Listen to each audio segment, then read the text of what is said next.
The one who planned the trip was always confident, the kind of person who trusted maps more than instincts and believed every trail had a clear way back.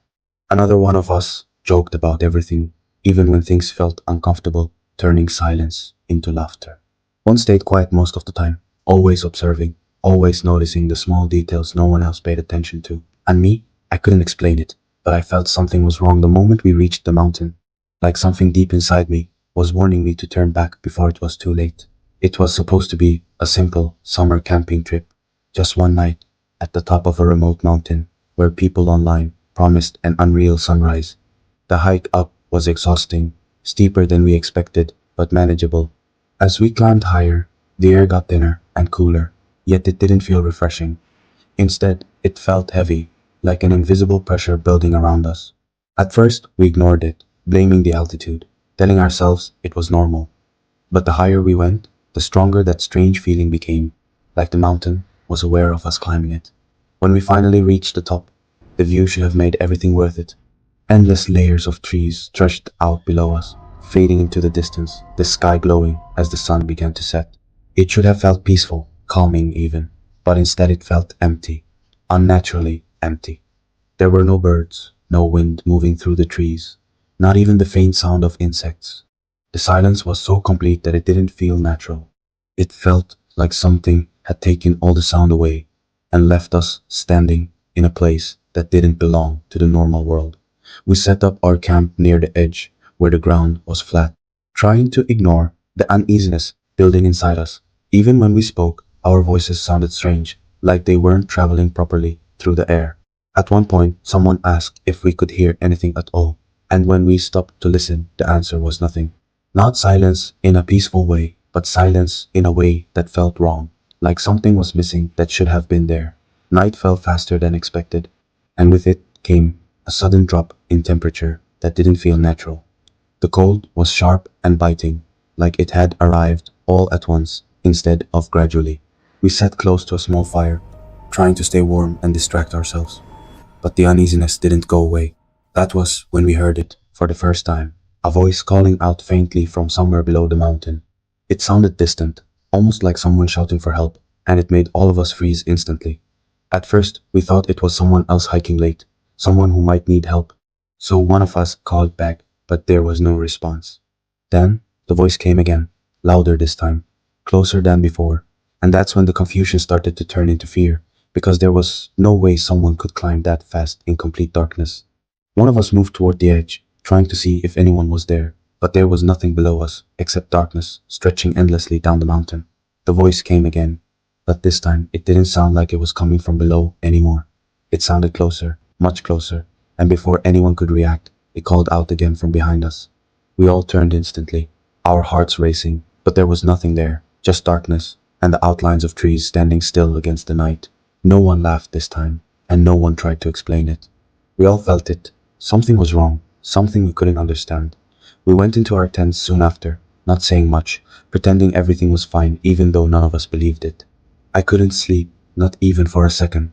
The silence felt louder at night, pressing in from all sides, making every small sound feel amplified. That was when I heard footsteps outside, slow and steady, crunching softly against the ground as if someone was walking in circles around our tents. I held my breath, listening carefully as the footsteps moved closer, stopping right outside.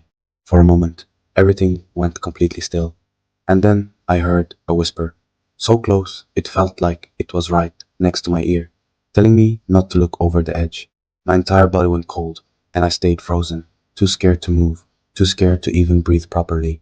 After some time, the footsteps moved away, or at least I thought they did, but I never heard them leave completely.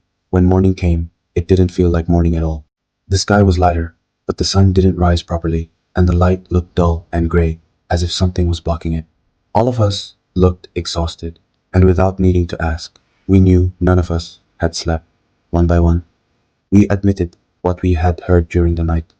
Footsteps, whispers, something moving just outside our tents. And that was enough to convince us to leave immediately. We packed everything quickly without speaking much, all of us focused on one thing, getting off the mountain as fast as possible. The trail down should have been simple, the same path we used to climb up, but something wasn't right. We walked for what felt like hours, Yet nothing around us changed. The same trees, the same rocks, the same broken branch appeared again and again. And slowly, it became clear that we weren't going anywhere. One of us stopped walking and pointed it out, and no one argued because we all recognized the place. We had been there before, more than once. The realization settled in heavily, making the air feel even harder to breathe. Then, we heard the voice again, calling out softly, but this time, it sounded exactly like one of us, perfectly familiar and completely wrong at the same time.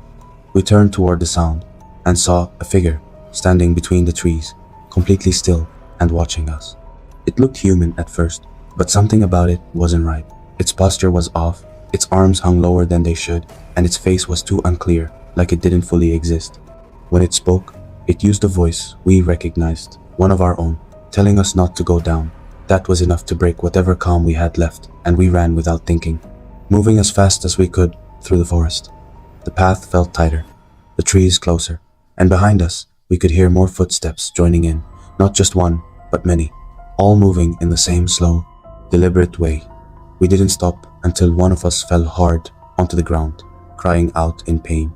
When we turned back, I saw something standing over them for just a moment. Something tall and thin, something that didn't look human at all. It disappeared almost instantly, but the image stayed in my mind, burned into it like something I wasn't supposed to see. We helped them up and kept moving, faster now, more desperate than ever, until suddenly, without any warning, we reached the road. It was as if the mountain had simply let us go, just like that. No transition, no explanation, just one step we were in the forest, and the next we were out. We didn't talk about what happened, not on the way back, not even days later, because none of us knew how to explain it. But there's something I still can't understand. When I checked my phone later, there were recordings from that night, dozens of them, even though I never remember starting any recording, and in every single one, you can hear it clearly. Footsteps moving slowly around us, whispers in the dark, and one voice, closer than all the others, speaking right next to the microphone, repeating the same warning over and over again, telling us not to look over the edge,